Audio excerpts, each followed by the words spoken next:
And now some practice vocal exercises. Red leather, yellow leather. Red leather, yellow leather. Red leather, yellow leather. Red leather, yellow leather. Red leather, yellow leather. Red leather, yellow leather. Good blood, bad blood. Good blood, bad blood. Good blood, bad blood. Good blood, bad blood. Unique New York. Unique New York. Unique New York. Unique New York. Unique New York. Unique New York. Unique New York. Unique New York. Toy boat, toy boat, toy boat, toy boat, toy boat, toy boat. 11 benevolent elephants. 11 benevolent elephants. The black bug bled black blood. The black bug bled black blood. The black bug bled black bug. I slit the sheet I slit, and on the sheet is, oh, I got me. I slit the sheet I slit, and on the slitted sheet I sit. I slit the sheet I slit, and on the slitted sheet I sit. I am a thistle sifter. I have 7 sieves of unsifted thistles, and 7 sieves of sifted thistles, for I am a thistle sifter. Amidst the mists of fiercest frosts, with barest wrists and stoutest boasts, he thrusts his fists against the post, and still insists he sees the ghost. Oh, what to do today? And a minute or two to two, a thing distinctly hard to say, but harder still to do, for there'll be a tattoo, a 20 to 2, a rat-a-tat-tat, a tat-a-tattoo, and the dragon will come when he hears the drum. And a minute or two to two today, and a minute or two to two. She stood on the balcony, inexplicably mimicking him hiccuping, and amicably welcoming him in. She stood on the balcony, inexplicably mimicking hiccuping, and amicably welcoming him in. Every single syllable I speak upon the stage has been specifically, scientifically selected to stimulate the sections of your cerebrum that set and sustain a certain satisfying psychological state. 1 hen. 1 hen, 2 ducks. 1 hen, 2 ducks, 3 squawking geese. 1 hen, 2 ducks, 3 squawking geese, 4 corpulent porpoises. 1 hen, 2 ducks, 3 squawking geese, 4 corpulent porpoises, 5 limerick oysters. 1 hen, 2 ducks, 3 squawking geese, 4 corpulent porpoises, 5 limerick oysters, 6 pairs of Don Alfonso's tweezers, 7,000 Macedonian warriors in full battle array, 8 brass monkeys from the ancient sacred crypts of Egypt, 9 apathetic, diabetic, sympathetic old men on roller skates with a marked propensity toward procrastination and sloth. Give me the gift of a grip-top sock, a drip-drape, ship-shape, tip-top sock. Not your spiv, slick, slapstick, slip-slop stock, but a plastic, elastic, grip-top sock. None of your fantastic slack, swap, slop from a slap-dash, flash-cash, haberdash shop. Not a knick-knack, nick-locked, knock-deed knickerbocker sock with a mock-shot blob-modeled trick tick-tocker clock. Not a rucked-up, puckered-up flop-top sock. Not a super-sheer, seer-sucker, puka-sack smock sock. Not a spot-speckled, frog-freckled, cheap chic sock off a hotch-potch, moss-botched, botched scotch-block. Nothing slip, slop, drip, drop, flip-flop, or clip-clop. Tip me a tip-top, grip-top sock. All right, 30 seconds till magic time, everybody. Thanks for being here. Let's have some fun. Yay, Shayna's here.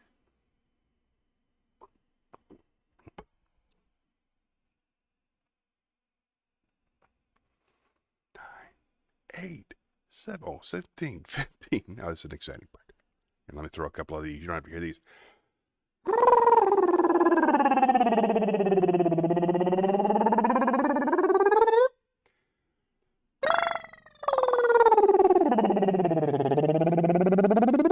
Sounds like George Jetson just came in here, but he didn't. All right, folks. I think it's magic time.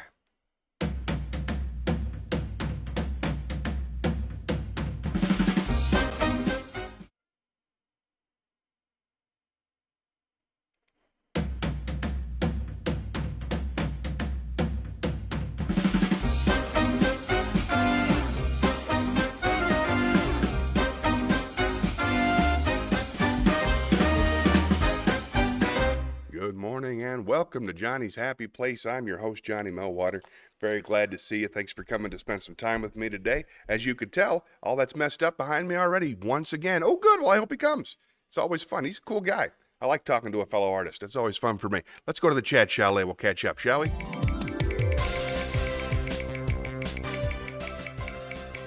Whoop, that's not it. Chat chalet. There we go. Nice. Hey, I reformed things so that you can see my face a little bit more while we're talking.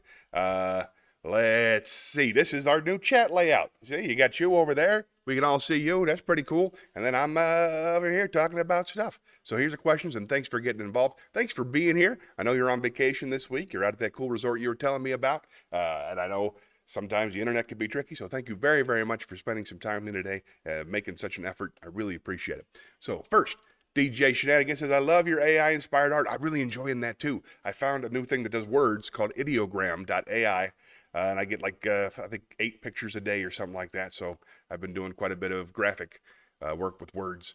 So if you want a DJ Shenanigans one of those, just let me know, and I'll send you one. Let's see. I invited Daniel. Looking forward to seeing him again, my North Carolina Lake man, trivia host, musician, and all-around cool guy. How am I? I won't get to roses and thorns, but the major thing that's going on with me this week, and it's probably normal for everybody, is I've been having tremendous back pain. Not nearly as bad as it was after my car accident a few years back, but bad enough for me to notice all the time. So basically, I just sit around and I'm just trying to get my back to work, and the pain is making me exhausted very early in the day. So there's that. But I'm in great spirits, and everything luck-wise is going fantastic. The family's doing very well. Debbie's working very hard. The kids are back in school on Monday. Today's Sunday. It's their day to sort of relax at the house while I do all this foolishness, and they play with the dogs and whatnot. But yeah, let's see. How's the fam? They're doing good. The dogs are gross, man. We finally found that if I throw a tennis ball, I can get Ford to go catch the tennis ball. He chases the tennis ball in the backyard, and then Mac tries to keep him from bringing the tennis ball back. Mac plays defense naturally, despite my wishes, but we've been doing that 20, 30 times a day, and that's been helping them get some more exercise and not be so problematic. But they have peed on our wooden floors so much it's warped. It's gross, and I don't know what to do about it. But I let them out, every half hour. I set alarms and stuff. And they still manage to find a way to sneak it. Anyway, they're good. They're healthy. They're beautiful. They're strong. They're fast. They're getting smarter every day. And they're always looking like they're smiling. So thanks for asking. How's Pepper doing? How's she enjoying her time? Let's see. I didn't know you were in a car accident. Do a massage yourself. Well, I was in a car accident. Let's see. Let's see if I can even remember the years. Yeah, I was just watching the SNL from the year I had my broken back. 2014, I pulled something exercising, and then I was merging from 277 on a 77 in 2014, and a car just hit me at full speed from behind. And then I hit the car in front of me, and that kind of cracked my vertebra, and then I was in severe pain for a year, and now it's all fixed. That one, anyway. So now I got a new pain. It's a different pain. It's not the same thing that's come unhooked, thank goodness, but it's a new basic old man pain, I think. It's just because I'm carrying so much weight on my back, and it's probably not good for it. But that's what I've been thinking about this week. Other than that, things are good. Being so isolated, make her keep her in the room 24/7. Oh, that's too bad. That's too bad. But I guess I don't want to stress out the other people. I don't want to go out and have her bite somebody like my dogs would. I'm sure Pepper wouldn't do that, but they don't know that, so what are you going to do? But thanks for asking. Yeah, no, I'm glad Pepper's all right. Huge issue. Oh, with a lot of tears. Oh, I'm so sorry to hear that.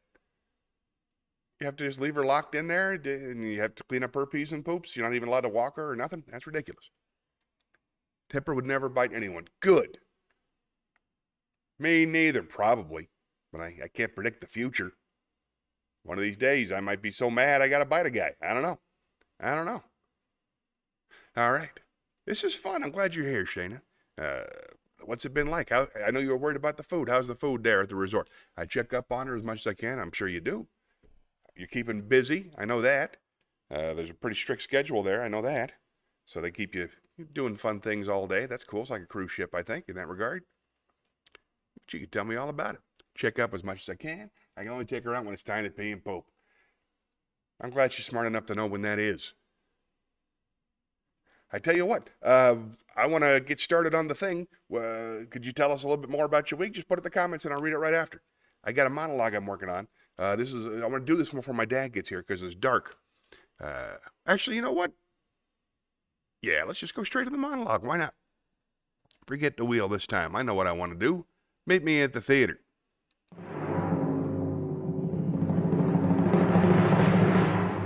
This is a monologue from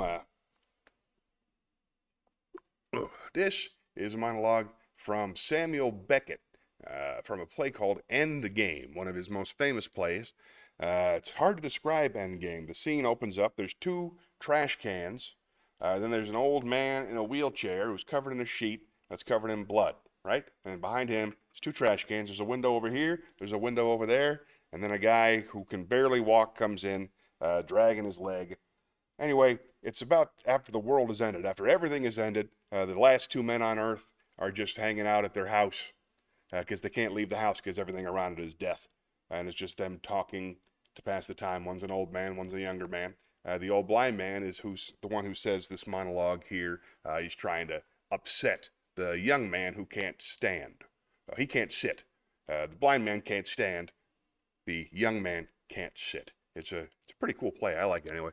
But let's do this. Let's see, format. Hold on.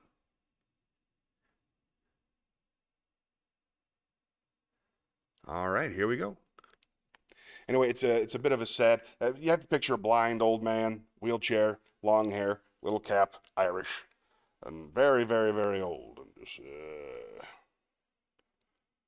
one day you'll be blind like me. You'll be sitting here, a speck in the void, in the dark, forever, like me. One day you'll say to yourself, oh, I'm tired, I'll sit down, and you'll go and sit down. Then you'll say, I'm hungry, I'll get up and get something to eat, but you won't get up.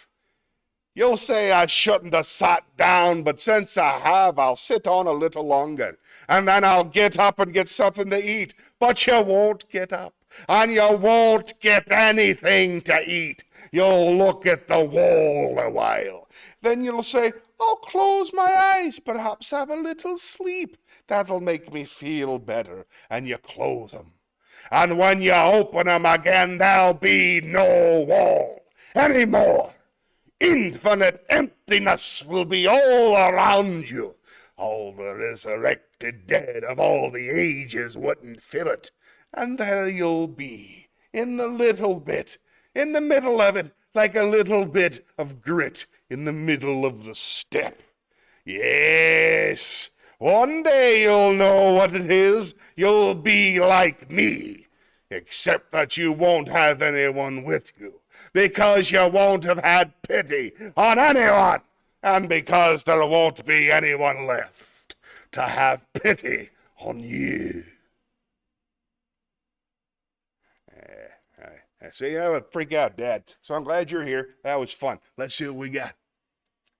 I can only take her out when it's time to pee or poops. No accidents. Sitting on my bed with her.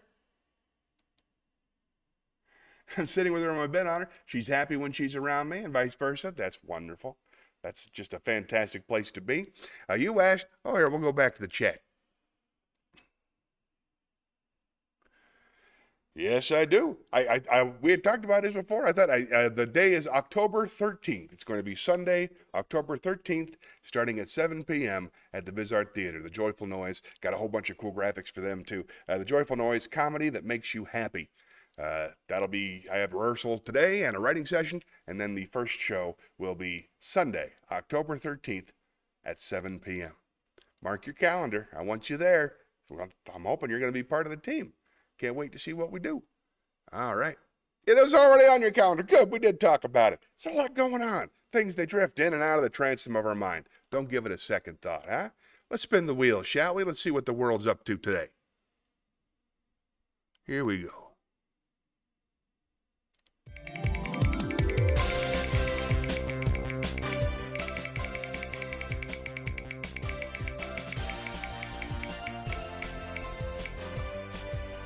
Ooh, nice. Maybe in a comedy club. You got any jokes for me? I know you didn't bring the book. Because, you're in the place. Who brings a joke book when they go on vacation? You know what I mean? So let's see. I got a few jokes for you. Don't worry about a thing. I think you're going to enjoy this a lot. Joke one. Why are most people tired on April 1st? It's because they just finished a 31-day march. That one's kind of seasonal. Another one? Okay. When does Friday come before Thursday? In the dictionary. What's that, one more? A cow joke? I can do a cow joke, but I'm only doing one cow joke. That's it. All right, here we go. What do you call a rude cow? Beef jerky. We had fun. All right, let's spin the wheel.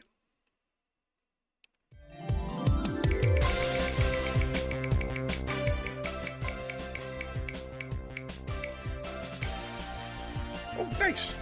Oh, good. Oh, I hope he'll come. That'd be nice for Will to be here. You don't have to invite anybody. You can just relax. But thank you. Big fan of Will Spann. Love him a lot. Happy to see him in pretty much any context. All right. Let's spin the wheel. No, I just got to Prue's. Oh, he's out of town. Cool. Well, then this is the perfect thing. If he's stuck in a hotel somewhere, I can hang out with him and make him feel less lonely. I'm sure he's doing something great, and I can't wait to hear about it. All right. I'm going to continue something I was working on last week for Prose. It was a wonderful, wonderful speech by that guy. So let's see yes. This is Water by David Foster Wallace. I left off last week, and it continues thusly. This is Water by David Foster Wallace, Part 2. Here is just one example of the total wrongness of something I tend to be automatically sure of. Everything in my own immediate experience supports my deep belief that I am the center of the universe, the realest, most vivid, and important person in existence. We rarely think about this sort of natural, basic self-centeredness because it's so socially repulsive. But it's pretty much the same for all of us. It is our default setting, hardwired into our boards at birth.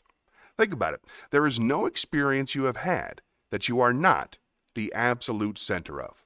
The world as you experience it is there in front of you or behind you, to the left or right of you, on your TV or your monitor or your phone, and so on and so on.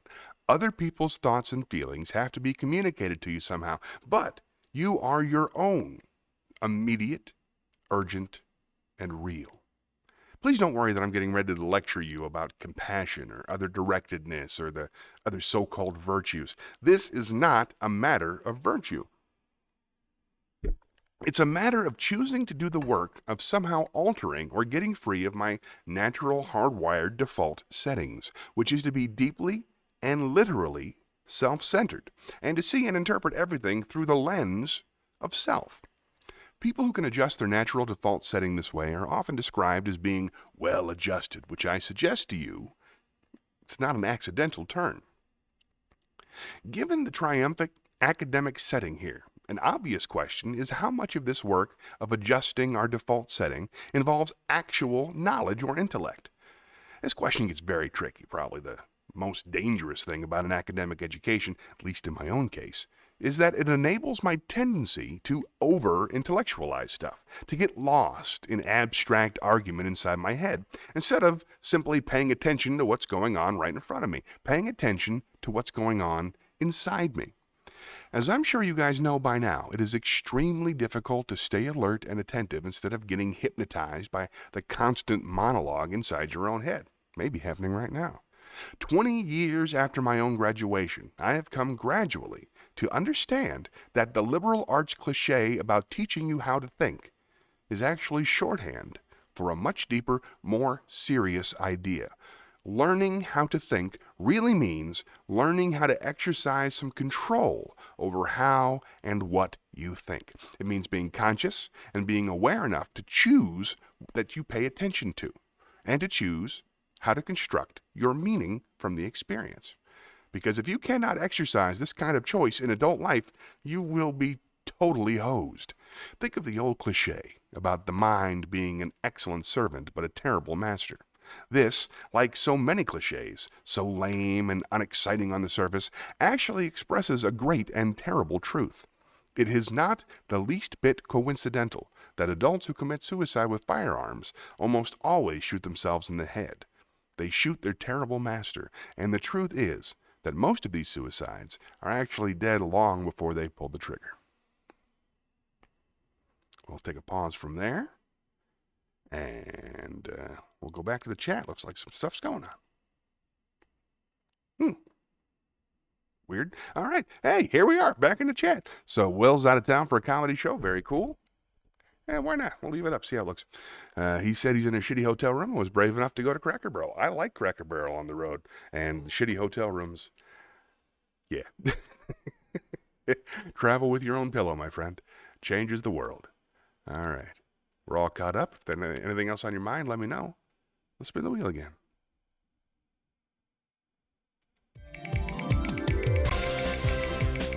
Pour some more delicious coffee. You at least allowed to drink your coffee there, Shane? You never know what they consider unhealthy. All right, Shakespeare. Oh, nice. Shakespeare, eating the Shakespeare stick. That was very wise. Shayna says she bought her own pillow and had it delivered from Amazon, which I think is a very smart thing to do. All right. All right, we got some Shakespeare. The pillows here are flat as pancakes. Of course they are. Yeah. Anytime the people who are in the bed is rotated, the bedding is rarely up to snuff. All right. Let's see. I've picked out, well, let's do a sonnet.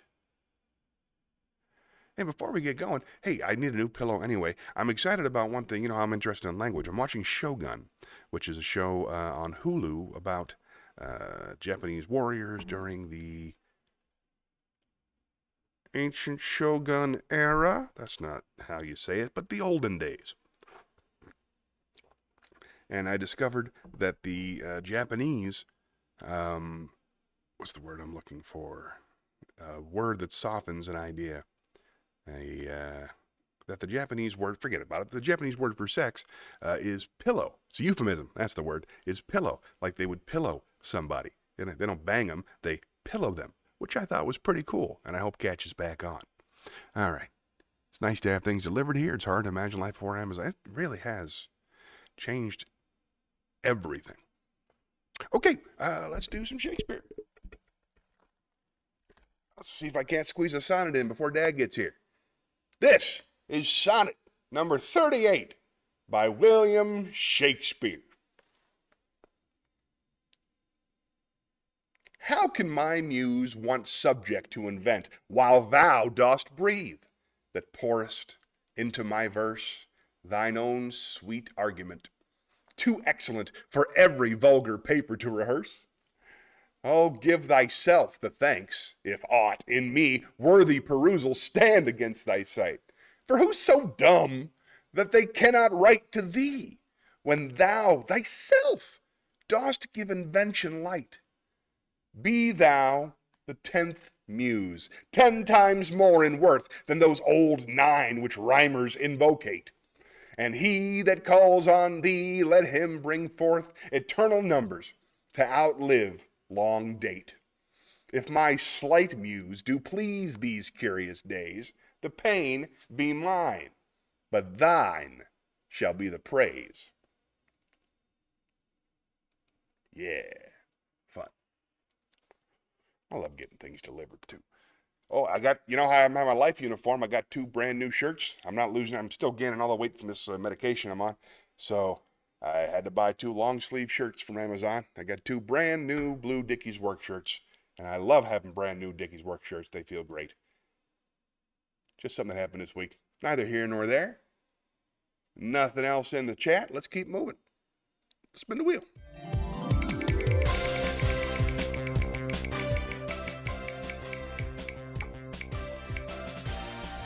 Oh, a poem, nice. Meet me in the poetry corner.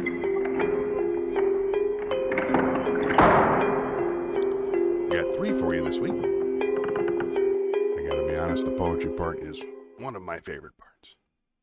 Love reading poetry. Let's do Solitude. This is Solitude, since you might be feeling lonely out there. This is Solitude by Ella Wheeler Wilcox, W-I-L-C-O-X. Here we go. She died 105 years ago. And her work lives on. You've probably heard the first phrase from this poem. Here it goes. Laugh, and the world laughs with you. Weep, and you weep alone. For the sad old earth must borrow its mirth, but has trouble enough of its own. Sing, and the hills will answer. Sigh, it is lost on the air. The echoes bound to a joyful sound, but shrink from voicing care. Rejoice, and men will seek you. Grieve, and they turn and go. They want full measure of all your pleasure, but they do not need your woe. Be glad, and your friends are many. Be sad, and you lose them all. There are none to decline your nectared wine, but alone you must drink life's gall. Feast, and your halls are crowded. Fast, and the world goes by. Succeed and give, and it helps you live, but no man can help you die. There is room in the halls of pleasure for a long and lordly train, but one by one we must all file on through the narrow aisles of pain. Fun. All right, let's talk a little bit about the food there. Now, Shayna says that the food there is really unhealthy. Do they have, like, tomatoes and whatnot? Do they have fruit and vegetables available for you? Just curious. What kind of unhealthy food are they serving? And what makes it unhealthy? And you're worried about gaining weight and getting out of shape, but not doing Pilates every day like I normally do. It's just a week or so. You'll be fine. And you don't need to lose any weight. You're at the... Again, not my place to say it. You're in peak physical condition. You look fantastic, if that's what it's about. I don't know how you feel. Do you feel strong? Do you feel good? Because you must have remarkable strength to do that kind of Pilates thing every day. That's the stuff with the strings, right? Where you go, and then you got the thing that leans, and then it folds down, and you go, is that Pilates? I get confused sometimes. That might be rowing. Might have been a dream I had. I don't know for sure. But don't worry about gaining weight. Not my place. Not my place. You're doing great. One would think that a health and wellness retreat would provide healthy food and snacks, right? That is surprising. What they have is potato chips, French fries, candy, ice cream, fattening foods. Sounds like they're feeding your soul. I want some ice cream with potato chips and French fries in it. Over at the house, we just got our air fryer. Do you have an air fryer? I'm trying to learn all about the air fryer. So far, I've only reheated French fries and made toast. But I'm curious, if you have an air fryer, what do you use it for? I'm getting good. I'm good at acting on Pilates. That's a guess. I think I saw it once in a horror movie.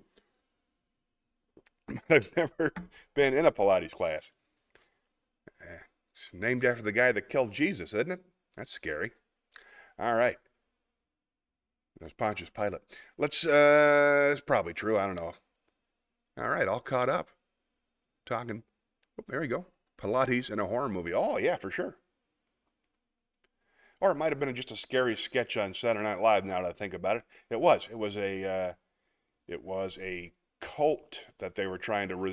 It was a Kirsten Wiig sketch where she was in charge of a Pilates studio, and it was clearly a cult that was getting more and more invasive, if I recall. That's the only time I've seen The Machines, based in comedy. That's how I've learned it. Sorry, I wish it was a real movie. Appreciate your curiosity, and I'll keep an eye out for any more. All right, let's spin the wheel.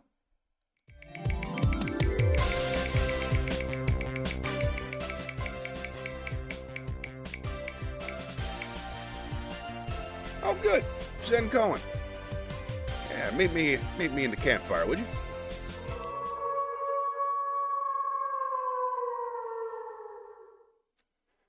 I'm all small again. All right, let's do this thing.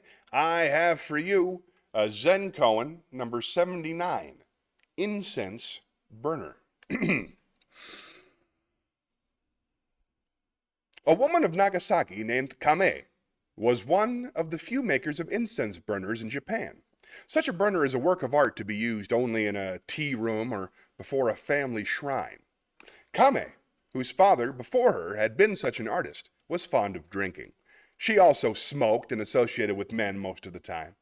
Whenever she made a little money, she gave a feast, inviting artists, poets, carpenters, workers, men of many vocations and avocations. In their association, she evolved her designs. Kame was exceedingly slow in creating, but when her work was finished, it was always a masterpiece. Her burners were treasured in homes whose womenfolk never drank, smoked, or associated freely with men. Ugh. The mayor of Nagasaki once requested Kame to design an incense burner for him. She delayed doing so until almost half a year had passed. At that time, the mayor, who had been promoted to office in a distant city, visited her. He urged Kame to begin work on his burner. At last, receiving the inspiration, Kame made the incense burner. After it was completed, she placed it upon a table. She looked at it long and carefully. She smoked and drank before it as if it were her own company. All day she observed it. At last, picking up a hammer, Kame smashed it to bits. She saw it was not the perfect creation her mind demanded.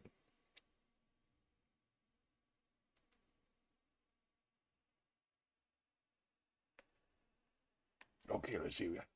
They just did a room check while we were chatting, and they totally didn't see a bunch of contraband. Well, you shouldn't have brought the contraband. Oh, I hate the room checks. When I was working on ships,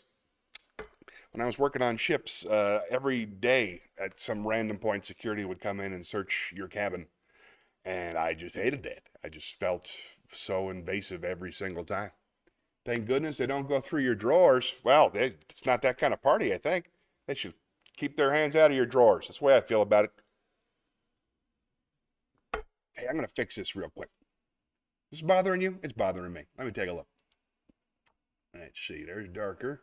And we'll make that bigger. There we are. That was bothering me. Ah, we got ourselves.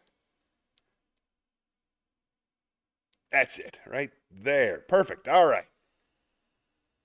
Where were we? Thank goodness they don't go through your drawers. When's the last time somebody searched through your stuff for real? It's been weird. Ooh, boy. Oh my goodness gracious, Flubbulous! Hold on. Let's go to the chat. Flubbulous, my darling, welcome. I'm so happy to see you again. I was over on Facebook for about 2 years, and now I'm back here. I'm thrilled to introduce you to my friend Shayna, DJ Shanigans. She's here every week with me. She's my friend. She's a DJ and trivia host and artist in Charlotte, North Carolina, and a dear friend of mine. My dad usually watches nowadays, and I'm here every Sunday. How are you? You were in Iowa, if I recall. Is it Iowa or Indiana? Let's see. How have I been? Boy, it's been 3 years. After 2024, Flubbulous has been a fan since my Butch Hockersmith days. When Butch Saves America, I went to a couple of her streams, and we got along, and then she came to a couple of my streams. And then I changed my name, and I haven't seen her since, so I'm so glad you figured out that I was me. I'm still trying to figure out how to use Twitch. I have no idea. Let's see. How have I been? Healthy, happy, rich, and pretty. I'm feeling good. I'm retired now, pretty much from stand-up comedy. I work on it, from doing it for money. I still do it. Pretty much nonstop. But I'm at the house when I do it. Myself and my 2 kids, I'm taking care of them. I've been pretty much retired since 2020. And now I do this every Sunday. I have a couple live shows I do in Charlotte. I'm always writing and trying to practice music, things like that. But that's about it. That's my life now. I'm home with the wife and the kids. What about you? What's your life like nowadays? What you up to? You still writing poetry? Flubbulous was awesome because Flubbulous was the first person. Not only did she offer suggestions of poetry for me to read, but she actually offered some of her own poetry, which was really a lot of fun to read. What you up to? What you doing? You all right? You're one of the best comedians. Don't ever stop. Oh, you're the sweetest. Thank you, Shayna. Yeah, no, I can't stop. I'm addicted. There's an old, what's the word I'm looking for? Idiom in stand-up comedy and also in most art. If you can quit, you should quit. But I can't quit. So I just stopped hunting for money and now I just do what brings me joy every day, and it's wonderful. All sorts of things. Been working a lot on streaming again. Good. Hey, make sure you give Flubbulous a follow if you get a chance. Shayna, how often are you streaming now? Flubbulous does video games, and she talks about them and keeps people company. Streams, I think, 3 times a week last time I saw her. I'm still only doing Sundays, unfortunately, but it's a good stream, and I enjoy it. Let's see. Oh, my God. You can always ask me. I'm in Iowa. Sorts of things. Streaming. Nice. South Carolina. Oh my God. Very new in-laws. Did you just get married? Congratulations. I think. Wait, very new in-laws. Did you or your brother, somebody, did you get married? Are you married now? Did you fall in love? That's wonderful. That's my favorite thing to hear about. Please tell me. I will be soonish. Oh, I'm so excited. Who's the lucky fella? What's he like? This is great. I tell you what, I'm going to keep things moving. Okay, I'm going to do another thing. I'm going to spin the wheel real quick, but don't go anywhere. I just got to record my content for the week. Spin the wheel, and you bet I'm going to giggle. And then I'll be back, and I'll read everything that you wrote. Okay? I promise. I'll be right back. We're just going to do a quick spin. Let's do... There you go. That'll give you a chance to give us 5 or 6 sentences to read. Oh, thank you. All right. Now look at the wheel. It's getting better all the time. Wisdom. Nice. Let's lay down some wisdom from on high. Excited about giggling. You're getting married, yay! Okay. Laying down some wisdom. Here we go. We got all kinds of smart people writing for us this week. Let's start with something from William Martin. Now, there's a William Martin who does comedy. He used to be Cowboy Bill Martin. Now he's William Martin. A wonderful man. Very, very, very funny. This isn't him. It's a different guy. But William Martin wrote, and I think he's right, do not ask your children to strive for extraordinary lives. Such striving may seem admirable, but it is the way to foolishness. Help them instead to find the wonder and the marvel of an ordinary life. Show them the joy of tasting tomatoes, apples, and pears. Show them how to cry when pets and people die. Show them the infinite pleasure in the touch of a hand. And make the ordinary come alive for them. The extraordinary will take care of itself. Good advice.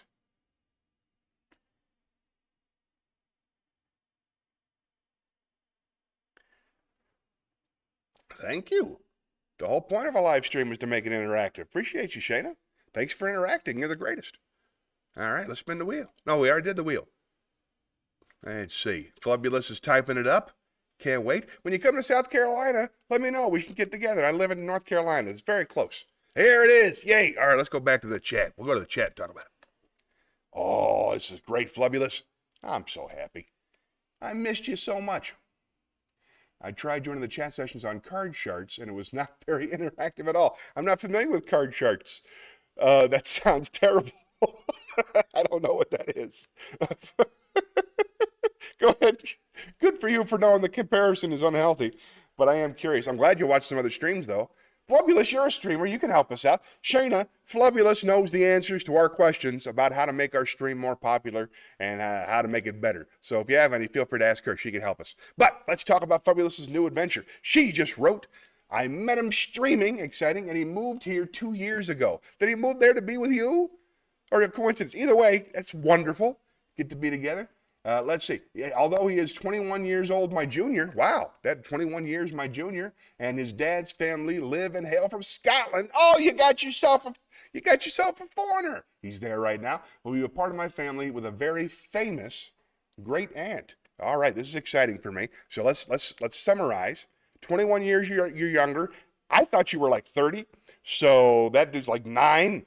I don't know, but Hey, you don't tell me how old. It's none of my business how old you are. I'm sorry I asked. Congratulations. Younger is wonderful. Being together is wonderful. Scottish people are the greatest. I have huge crushes on 3 or 4 different Scottish girls that I follow online who I met working on ships. The Scottish are just wonderful, joyful people. And what's a very famous great aunt? I'm trying to think of the most Scottish woman in the... You're 47. I'm 47. Hey! No, I'm 46. I'm 46. You're winning. I'm older than my Mill and Phil. We probably make into a huge growth. Oh, you're older than your mother-in-law and father-in-law. Oh, goodness gracious. I would love to hear how they describe that in Scottish. I bet you it's got to be funny as anything. That's the wrong one. That's Sean Connery. That's not regular Scotland. Regular Scotland's up here. It's a little bit harder to do, and I'm not very good at it. But I'm happy I found someone to love. I actually had a chance to go to Scotland. It's the only place in Europe I've ever been. Debbie's my wife, we rented a car for our 20th anniversary. We flew over there first, and then it's easier. And then we rented a car, and we just drove the entire country of Scotland. We drove over 700 miles just up and down the coast, checking out all the cities and the museums and the little coastal towns and the beautiful views and all of it. And it's just one of my favorite memories ever. I'm so happy for you. Is immigration going to be a big hassle? I'm a big John Oliver fan, and he often talks about all the hassles he had to go through when he fell in love with an American woman, and he was on a work permit, and it was a big hassle to get married. I'm just curious what you'd have to go through. But I'm so happy you found somebody, and I'm so happy you found somebody streaming. This magic, this thing. I know Shayna. Shayna's been watching for a couple of years now, and she's only seen me talk to my dad. Shayna's only seen me talk to her and my dad and a couple of our friends. So she doesn't know the potential of this thing to bring people together the way that you do it and the way that Courtney Visser does it. And that's awesome. I'm just so happy for you. Congratulations. Well, now I get to make a fun game for all of you on here. Okay. Oh, I'm so thrilled. What's his name? You're allowed to tell me his name. Oh, he's an American citizen. Yeah. Oh, that makes it even easier. I love Americans. His family's from Scotland. He's a first generation. Is he an immigrant? We're cool people. I love immigrants, especially Scottish immigrants. Oh, who is this dude? Tell me everything. All right, I'm going to spin the wheel, but tell me more. What's his name, for crying out loud? Lucky lad. Let's see what we got here. I wasn't even born an American citizen. I had to become one very early. Ooh, acapella, cool. I got songs. Let's go to the acapella library. All right, I got a new thing, Flubbulous. I got a new thing where I sing some songs like I used to in the old days, but now I also read lyrics to songs that I can't sing very well or that I think are particularly poetic. So I picked out a song specifically because I love the writer. This is a song by Ben Folds, who's my favorite artist in the world, and his writing partner, Nick Hornby, who wrote several books and a couple of movies. And they wrote an album together.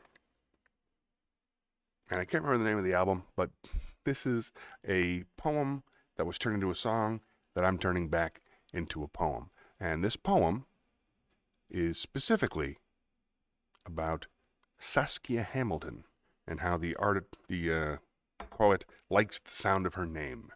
So again, Saskia Hamilton by Ben Folds and Nick Hornby. Little coffee. So you guys look up Saskia Hamilton. Nobody's looking up Saskia Hamilton. I've only seen her name on a spine, but that's enough. I want to make her mine. Never heard her voice, never seen her smile, but I'm in love with Saskia Hamilton. Well, she's a poet, just like I want to be. But her passport alone is great poetry, and I'm in love with Saskia Hamilton. She's got more assonance than she knows what to do with. I am in love with Saskia Hamilton. Got 2 sibilants, no bilabial plosives. Saskia Hamilton. Saskia Hamilton. Yeah, right? Saskia Hamilton. Saskia. Already got a girl, but she sounds real bad, and I'm in love with Saskia Hamilton. She got alliteration, and her surname, dag, Saskia Hamilton. No hard consonants in my girl Saskia. Every single syllable sounds like Shakespeare. When I'm in love with Saskia, gonna live with her and it'll be harmonious. How could it not be when she's that euphonious? Gonna marry her and it'll be idyllic. And my teacher just told me that she's dactylic. Saskia Hamilton, Saskia Hamilton, Saskia, Saskia, Saskia. Love it. Very, very nice. CJ, nice. I'll come right back to that in just a minute. I had something picked out. I had actually never read any of Saskia Hamilton's work, so since I picked this song, I have also added as a bonus feature a Saskia Hamilton poem. So meet me in the poetry corner if you'd be so kind.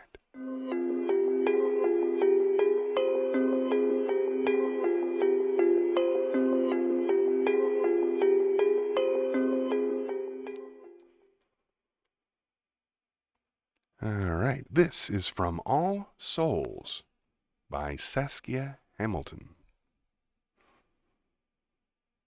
In the cupboard, a pocket watch in its case, velvet ribbon knotted on the click and winder, black as wet roads, soft as a tongue in the shadow of a closed mouth.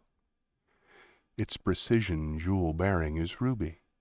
Its spade and whip hands would snap off with pressure from the smallest finger, and yet the escapement enforces its circle of unbreakable numbers. Someone has let it run down. Don't turn back, it's the wrong way. Is the relation of chronology to history at all valuable here? Chronology to history. Whoop, Dad's here. Yay! So glad to see you. Oh, finally a street joke. Can't wait to hear it. Hi. Bring you up to speed. J. Mill H2O, that's my father, Jim Millwater, writing in from Tampa, Florida. We have a new friend, Dad's Flubbulous, all the way from Iowa. She's in love, and she's getting married soon to a fellow from whose family lives in Scotland. As a matter of fact, here's the story. CJ is fantastic. That's her fella, CJ. His GMA is a sous chef in Florida. It probably means grandma. His grandma is a sous chef in Florida, obviously retired now because otherwise they wouldn't let her into Florida, but she has dual citizenship. His dad lived here 10 years and went back to school to Scotland, Irish specifically. Very, very cool. What line of work is he in? Is he a streamer too or just a fan of watching? This is good. Oh, this is exciting. All right. Yay, I'm so glad you're here, Flubbulous. I missed you. I've been thinking about you, but couldn't remember your screen name. But I remember you. Okay, let's spin the wheel.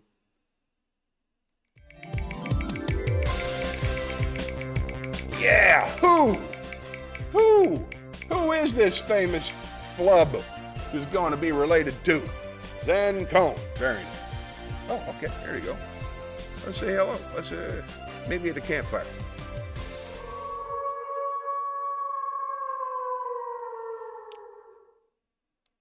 All right. We'll do one more Zen Koan. Feels like it's fun. Here we go. This is Zen Koan number 80, The Real Miracle.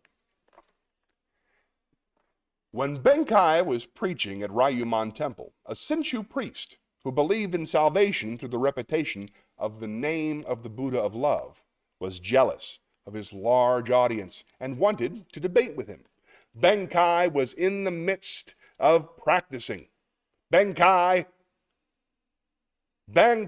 was in the midst of a talk when the priest appeared, but the fellow made such a disturbance that Benkai stopped his discourse and asked about the noise. The founder of our sect, boasted the priest, had such miraculous powers that he held a brush in his hand on one bank of the river. His attendant held up a paper on the other bank, and the teacher wrote the holy name of Amida through the air. Can you do such a wonderful thing? Benkai replied lightly, perhaps your fox can perform that trick, but that is not the manner of Zen. My miracle is that when I feel hungry, I eat. When I feel thirsty, I drink. Zen! Okay, fun. All right. All right, more stuff. I bring you free games. Thank you. It's okay and hi, Dad. Yeah, what about your dad joke? Why are trees? Oh, man, I didn't think about it. Why are trees not trustworthy? I forgot. Hey, late guy came in. Daniel, welcome, sir. Thanks for coming to the big show. It's just DJ Shayna and my dad, and our new friend Flubbulous is here all the way from Iowa. She's a streamer, and she's getting married soon. Why shouldn't you trust trees? Oh, strict schedule. Sorry about that. They seem shady. Oh, that's awful. I'm going to tell that joke right now. Okay, hold on. We're going to tape that because that's, whew, I got to take a nap. Oh. Here we go, Shayna, just for you. Just for you before you have to go. Other way. Why don't trees seem trustworthy? Because they're shady. Fun. All right. Let's spin the wheel.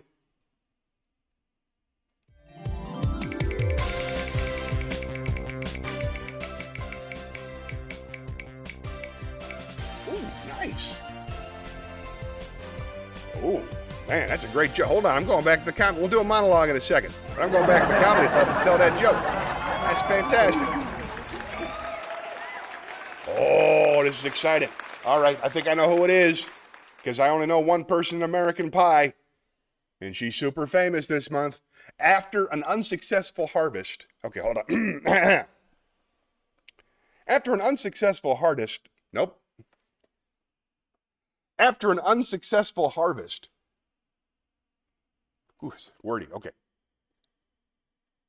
After an unsuccessful harvest. Harvest? We're going to get this done. Don't give up on me. You got this, Daniel. Here we go. I can make it happen. After an unsuccessful harvest, why did the farmer decide to try out a career in rap music? Because he had a ton of sick beats. Spelled B-E-E-T-S. Sick. They weren't not like the normal, like by Dre, but the food, the unpleasant red. Let's spin the wheel. Now let's do we just hit monologue. Let's go to the theme. All right. All right, here we go. First of all, I am going this way. I got to take a guess. She is most known for a role in American Pie. It's got to be Jennifer Coolidge. Jennifer Coolidge, that was her big breakout role, although she was fantastic in First in Show and several other movies. But that's when I first became familiar with her. So it is wonderful. I hope she comes to your, I can't do the impression. I wish I could, but I hope she comes to your wedding and says something super charming. That's wonderful. How exciting. And what's that show? The White Lotus. I saw 2 seasons of The White Lotus. She was a star of that, did a fantastic job. My grandfather will be her brother, Andy. How exciting. She was wonderful in White Lotus. That's what I was saying. Wow. I know somebody who knows somebody. That's exciting. All right. Let me do this real quick. This is monologue. Oh, I have back pain this week. My whole week has just been a lot of lying down because something went out of whack in my back. It came out. It's pretty good. I just found out I'm colorblind. It came out of the gray. Awesome. All right. I'm going to do a monologue. This is a doctor. This is from the television program Louie. Louie goes in to tell his doctor that he has hurt his back and he needs treatment. But his doctor is less than sympathetic with his struggle. So, here we go. This is from Louie Season 4. It's written by Louis C.K. My diagnosis is your back hurts. The problem is you're using it wrong. The back isn't done evolving yet. You see, the spine is a row of vertebrae. It was designed to be horizontal. And then people came along and started using it all the vertical. Wasn't meant for that. So the discs get all floppy, swollen, pop out left, pop out right. It'll take another, I'd say, 20,000 years to get straightened out. Till then, it's going to keep hurting, so that's it, all right? It's an engineering design problem. It's a misallocation. All right, we're given a clothesline and we're using it as a flagpole. Use your back as intended. If you don't want to hurt, walk around on your hands and feet, or accept the fact that your back is going to hurt sometimes. Be very grateful for the moments that it doesn't. Every second spent without back pain is a lucky second. String enough of those lucky seconds together, you have a lucky minute. Come see me when you have something fun, like a blood disease. That's what I went to school for. There we go. I thought that was a really, really interesting thing about the back. Originally performed by Charles Grodin on Louis. It's wonderful. Let's see. Oh, here we got all kinds of things. Look at this. It's nice. She's absolutely amazing as a person. I'm so glad to hear it. I understand she started in improv, and most improv performers are absolutely lovely people. People who can stick it out that long are lovely and rich. So good for you. She is amazing. I'm so glad to hear it. Did you get to meet her? That's cool. Shayna wants to know what to do with Dad. I would too. What's going on with you, Pop? I know you don't like to type too much, but we're thinking about you. What's new with you, Daniel? Great question. Thank you. I don't know how I dropped the ball there. What is going on with you, Daniel? What's new with you, Flubbulous? And Daniel. I hope all of you in the chat are doing fantastic today. I feel the same way. I really do. I hope you're all happy. And look at that. We had little dancing bears. What is that? Let's see. Oh, it's fungi. It's a dancing fungi. Can you do that with your head? Dancing fungi. Nothing's changed for Dad at all. Living the dream. Oh, here we go. When I was a kid, my parents moved a lot, but I always found them. Nice. Thank you, Daniel. Very funny stuff. New job starts tomorrow. How exciting. Let's see. Will you please remind me of what the job was? Just because Flubbulous and Dad, they might not know. I knew you were doing trivias. I knew you were writing music. I forgot about the new job. You told me about it last week, but jobs float in and out of the trance of my mind. So please tell me about it again. Yeah, Flubbulous wants to know. See? Project manager, IT. Yes, we have a chat going. This is it. We did it. We're over the top now. One additional person was all we needed for a constantly moving chat. Hooray! All right. So she says, ooh, what kind of job? He says, IT project manager. Not too far off. Pretty smart. Inquiring minds need to know. Ooh, yeah. I agree. Oh, this is fun. Keep it going, folks. Ask some more questions. What kind of IT?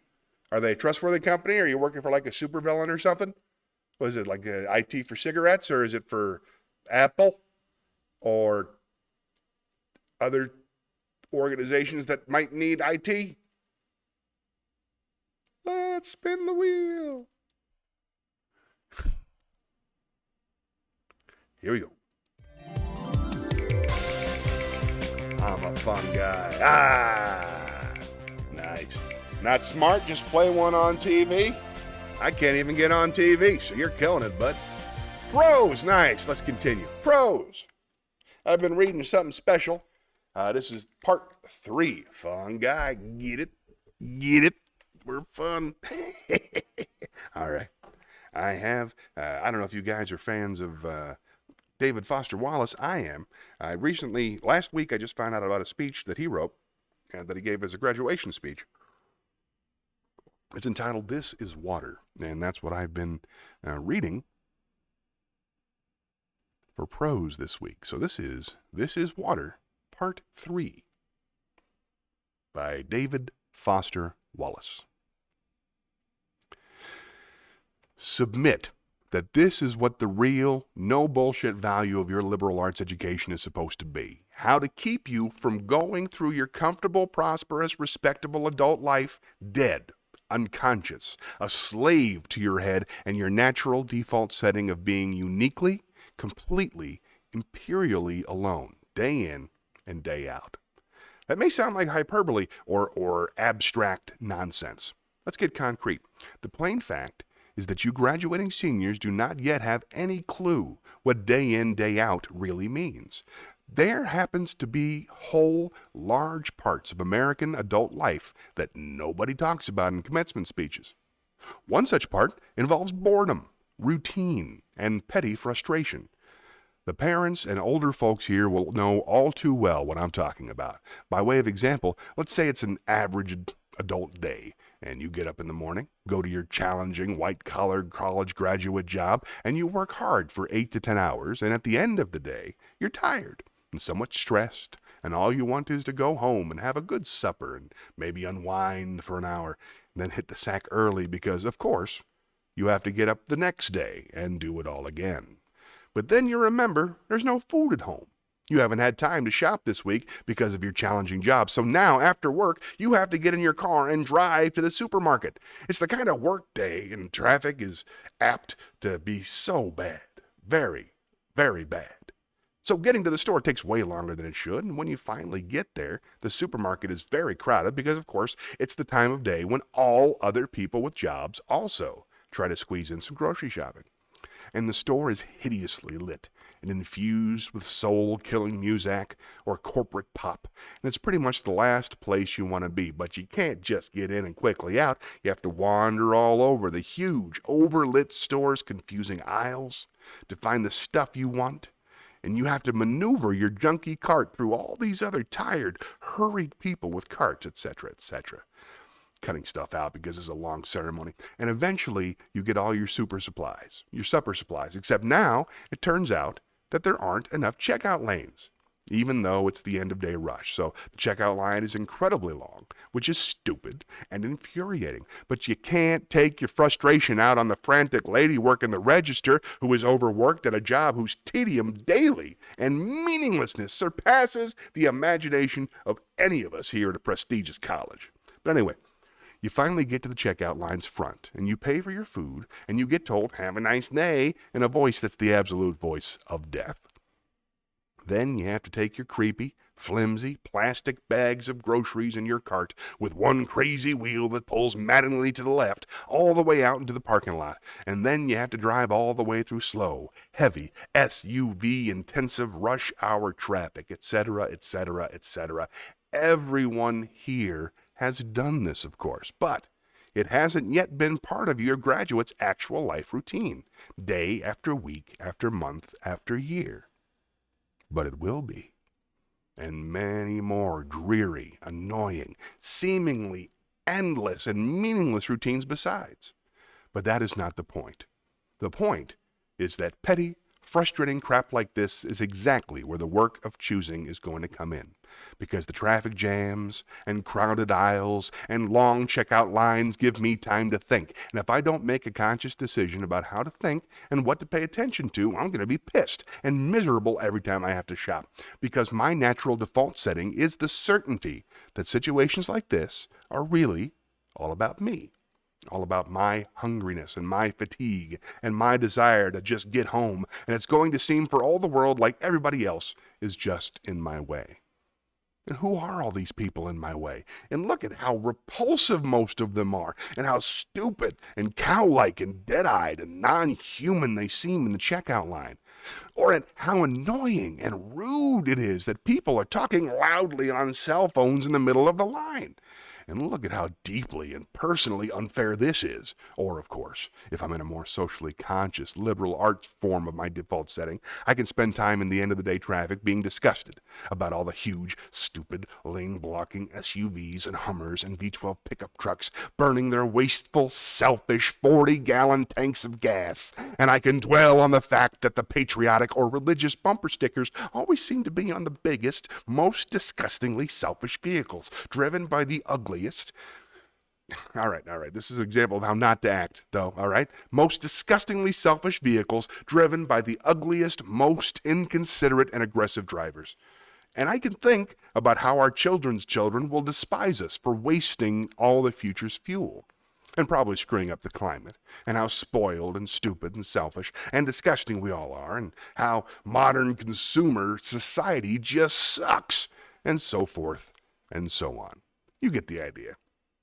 If I choose to think this way in a store and on the freeway, fine, lots of us do. Except thinking this way tends to be so easy and automatic that it doesn't have to be a choice.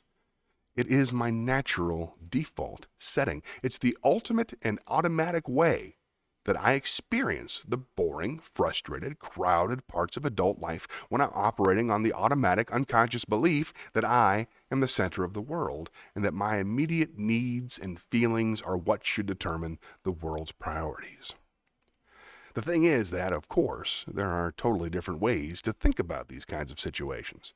It's not impossible that some of these people in SUVs have been in horrible auto accidents in the past and now find driving so terrifying that their therapist has all but ordered them to get a huge, heavy SUV so they can feel safe enough to drive. Or that the Hummer that just cut me off is maybe being driven by a father whose little child is hurt or sick in the next seat next to him. And he's trying to get this kid to the hospital, and he's in a bigger, more legitimate hurry than I am. It is actually I who am in his way. Or I can choose to force myself to consider the likelihood that everyone else in the supermarket's checkout line is just as bored and frustrated as I am, and that some of these people probably have harder, more tedious, and painful lives than I do. Again, please don't think that I'm giving you moral advice or that I'm saying you're supposed to think this way or that anyone expects you to just automatically do it, because it's hard. It takes will and effort, and if you are like me, some days you won't be able to do it, or you just flat out won't want to. But most days, if you're aware enough to give yourself a choice, you can choose to look differently at this fat, dead-eyed, over-made-up lady who just screamed at her kid in the checkout line. Maybe she's not usually like this. Maybe she's up 3 nights holding the hand of a husband who is dying of bone marrow cancer. Maybe this very lady is the low-wage clerk at the motor vehicle department who just yesterday helped your spouse resolve a horrific, infuriating red tape problem through some small act of bureaucratic kindness. Of course, none of this is likely, but it's also not impossible. It just depends what you want to consider. If you're automatically sure that you know what reality is and you are operating on your default setting, then you, like me, probably won't consider possibilities that aren't annoying and miserable. But if you really learn how to pay attention, then you will know there are other options. It will actually be within your power to experience a crowded, hot, slow consumer hell type situation as not only meaningful, but sacred, on fire with the same force that made the stars. Love, fellowship, the mystical oneness of all things deep down. Not that that mystical stuff is necessarily true. The only thing that's capital T true is that you get to decide how you're going to try to see it. Longer piece, and it looks like we might have lost Shayna, which makes me sad. Fungi. Let's see if you remember, Johnny. What was the stream you came into that you met me? I thought it was your stream. Let's see. Was it? I don't go into a lot of streams. It must have been. I thought I was just going through and saw you were playing video games and in the right demographic. Let's see. I don't remember. Was it Courtney Visser? Because she's my favorite. She's the only one I think of. Might be Tatsu. I love Tatsu. New system implementation for a global corporation. Sure. Yeah, no, you don't have to tell me the name of it. That's fine. Honeywell is all good. Congrats indeed. Congrats indeed. I'm glad you found something. You got it for a year. I remember that. You got a 1-year contract. That's very exciting. Tread this as explosive, not expensive.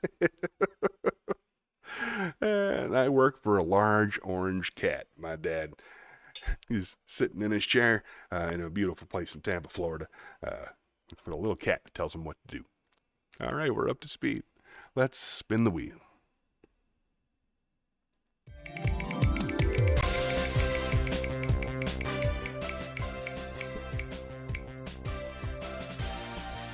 Ooh, Shakespeare, nice. Meet me at the Shakespeare stage, would you please?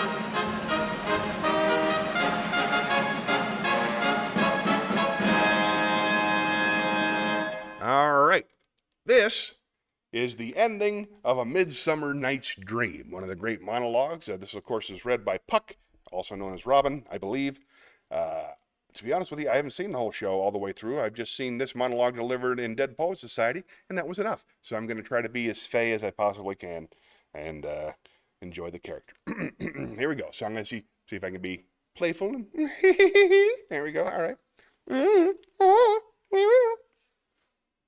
From A Midsummer Night's Dream.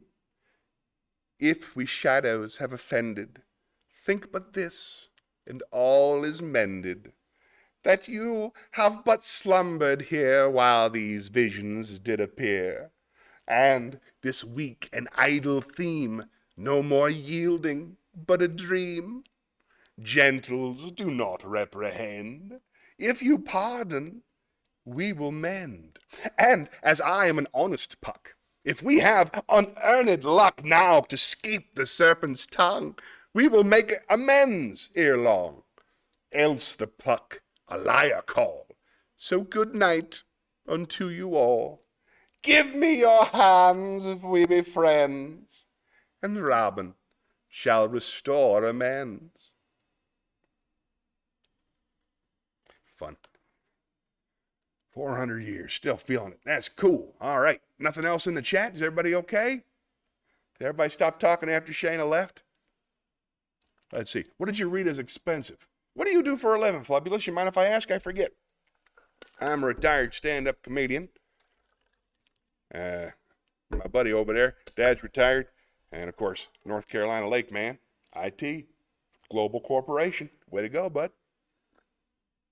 You could tell me later. She might have left because of the boring stuff. You never can tell. I enjoy all of it, but I'm the only one who has to watch all of it. So, what's that? Keep moving? You're right. Thanks very much. Let's spin the wheel.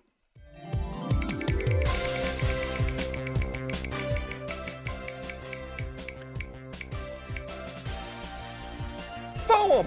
Nice. Why don't you meet me in the poetry corner?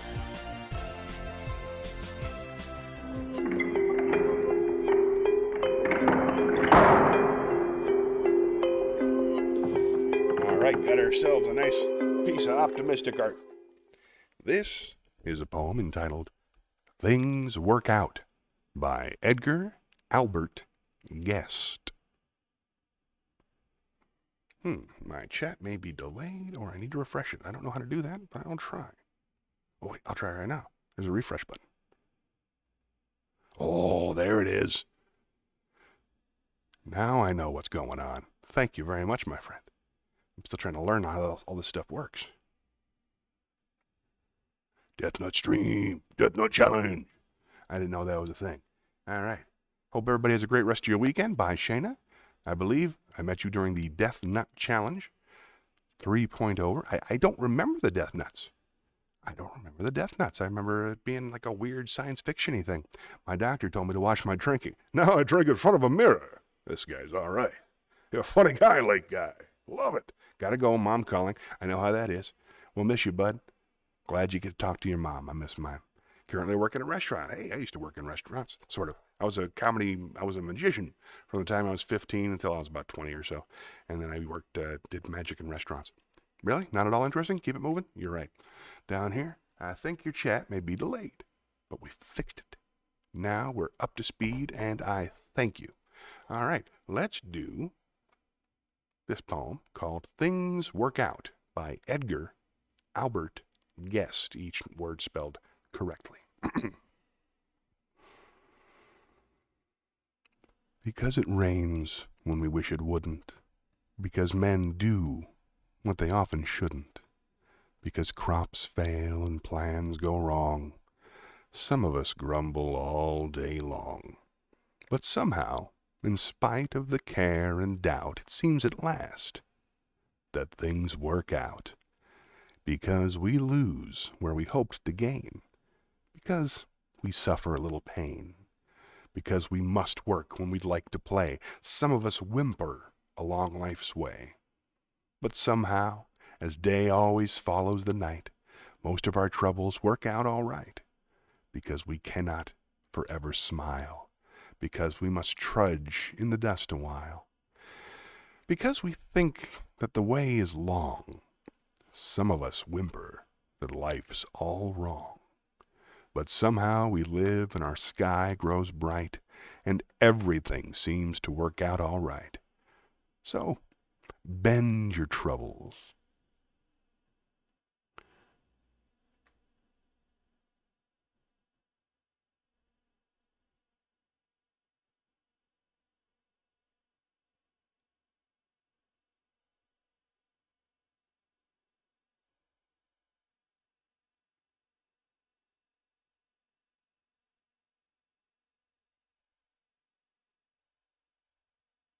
But somehow we live and our sky grows bright, and everything seems to work out all right.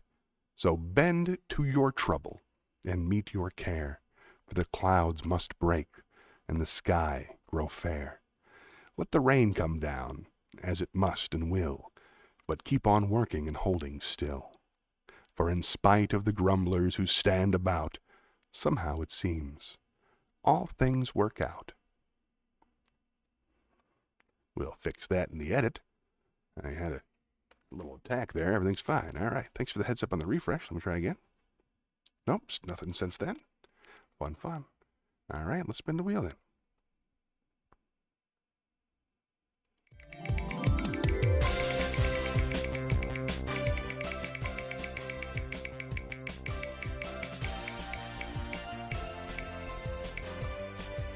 Roses and thorns. Yay, this is new. All right, let's meet back at the chat, shall we? Roses and thorns. This is one of my favorite parts of the show. It's where you tell me the good parts and the bad parts of your week. Something we do around my dinner table. What are your roses and thorns today? Good thing that happened, a bad thing that happened. Give us a couple. For me, my roses this week, I got to have father-son breakfast on Friday with my son Orion. Got to play with the dogs all week. They learned how to fetch, finally, so they're getting some more exercise and they're being happier. Watched the TV show Shogun and enjoyed that very much. Listened to a couple of Brian Regan albums last night. Love that. And my only thorn is that my back hurts all the time for no particular reason. And also I felt very, very fatigued. I think being in pain burns energy. But other than that, things are great. What's your roses and thorns? What's good that happened to you this week? And what's kind of a hassle? Tell me all about it. I'm curious. Now, I understand that right now you're working in a restaurant. Which restaurant, if you don't mind me asking? What kind of work? I'll have to keep you updated when I'm head out that way, because I'll come by you. We got room. I'll take you out to a comedy show. There's one every night of the week here in Charlotte now. Pretty exciting. We got tons of open mics and stuff, too. Apple barrel.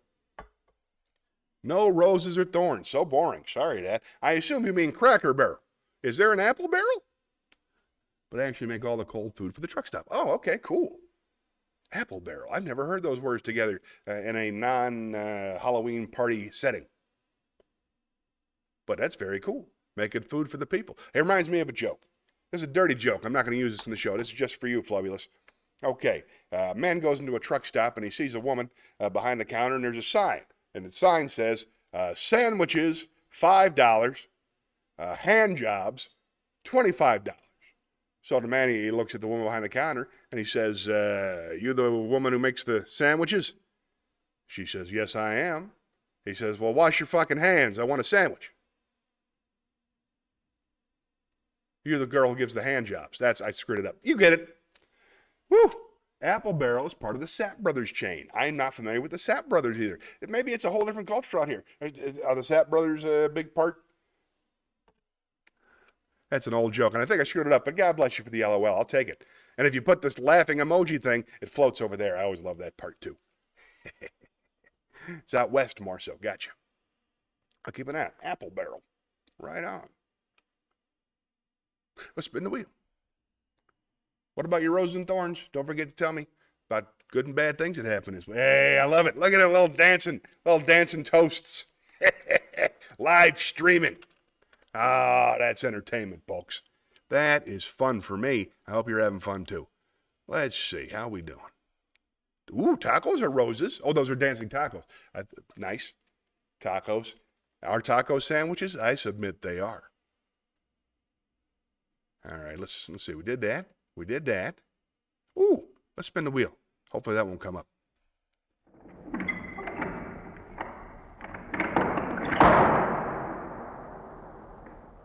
You have a food-based stream? I don't remember that. I thought you had a video game-based stream. Hold on. What exactly is involved in your food-based stream? How do you do a food-based stream? Can I do a food-based stream? I love food. I stream. Can we make it work together? I'd like to find out. Coffee. This is me drinking coffee. It's ASMR. The theme is food innuendos. Oh, I love that song. There's a very dirty song by by Andy, oh my goodness. Oh man, not enough coffee, gotta drink some more. By Adam Sandler, food innuendo guy. You game for streams, but the theme is food innuendos. I will keep a, I don't know anything about that. I hope I get to watch that. All right, let's sing a song real quick. Yay, you're doing great, Flo. I'm so glad you're back. Thanks for chatting. This is nice. So nice to have some extra company. Let's sing. You know who Norm Macdonald is? Great stand-up comedian, one of my all-time favorites. Passed away a couple years back. This is his favorite song, and it's my favorite song by Billy Joe Shaver, great country artist. I'm going to actually sing this one because I love it. I know this one by heart, too, so we'll see how it goes. I'll take it up here. See if my voice sounds cool and country. This is Willie the Wandering Gypsy and Me by Billy Joe Shaver. Three fingers whiskey, pleasure's the drinker, moving does more than the drinking for me. Willie, he tells me, the doers and thinkers say, moving's the closest thing to being free. He's rosined his rigging, he's laid back his wages, he's dead set on riding the big rodeo. My woman's tight with an overdue baby. Willie, he's yelling, hey, gypsy, let's go. Willie, you're wild as a Texas blue norther, ready rolled from the same makings as me. I reckon we'll ramble till hell freezes over. Willie, the wandering gypsy and me. Now, ladies, we surely will take of your favors, and we'll surely warn you there never will be a single soul living can put brand or handle on Willie, the wandering gypsy and me. Well, they dance on the mountains, they shout in the canyons, they swarm in a loose herd like wild buffalo, jamming our heads full of figures and angles, telling us things that we already know.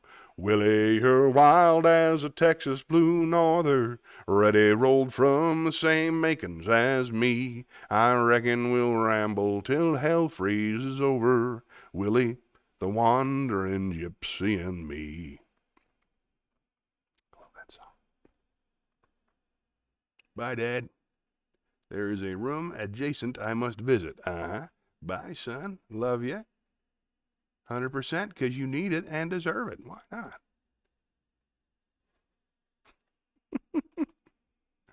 Yay, bears. I love the floating bears. I can't get enough of this stuff. That song's so good. The whole streaming thing just makes me so happy. I'm glad you're here to share it with me. Thanks for being here, Flubbulous. All right. Let us. Did that. Hey, I think we're almost done. Happy robot. Wisdom. That's what's missing. Let's do a wisdom.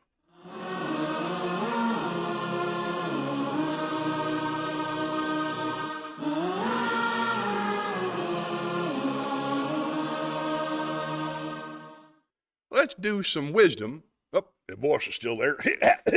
Let us do some wisdom from Aubrey, Aubrey, Marcus, Marcus. You are comprised of 84 minerals, 23 elements, and 8 gallons of water spread across 38 trillion cells. You have been built up from nothing by the spare parts of the earth you have consumed, according to a set of instructions hidden in a double helix and small enough to be carried by a sperm. You are recycled butterflies, plants, rocks, streams, firewood, wolf fur, and shark teeth, broken down to their smallest parts and rebuilt into our planet's most complex living thing. You are not living on Earth. You are Earth. Wisdom. No, I never had a Discord. You could take my phone number if you want, or you could, let's see. Yeah, I don't know how to get a hold of me. Yeah, take my phone. No, yeah, this is, I'll put it out there. Nobody cares. 407-375-54 Again, 407-375-5440. Text me. It's the messaging on Twitch. I can't do it. Just text me at that phone number like people do, and it'll be great. All right.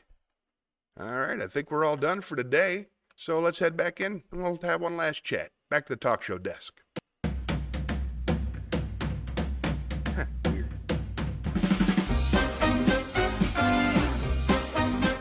In the middle. Weird. Hey, we're back. Hey, we made it.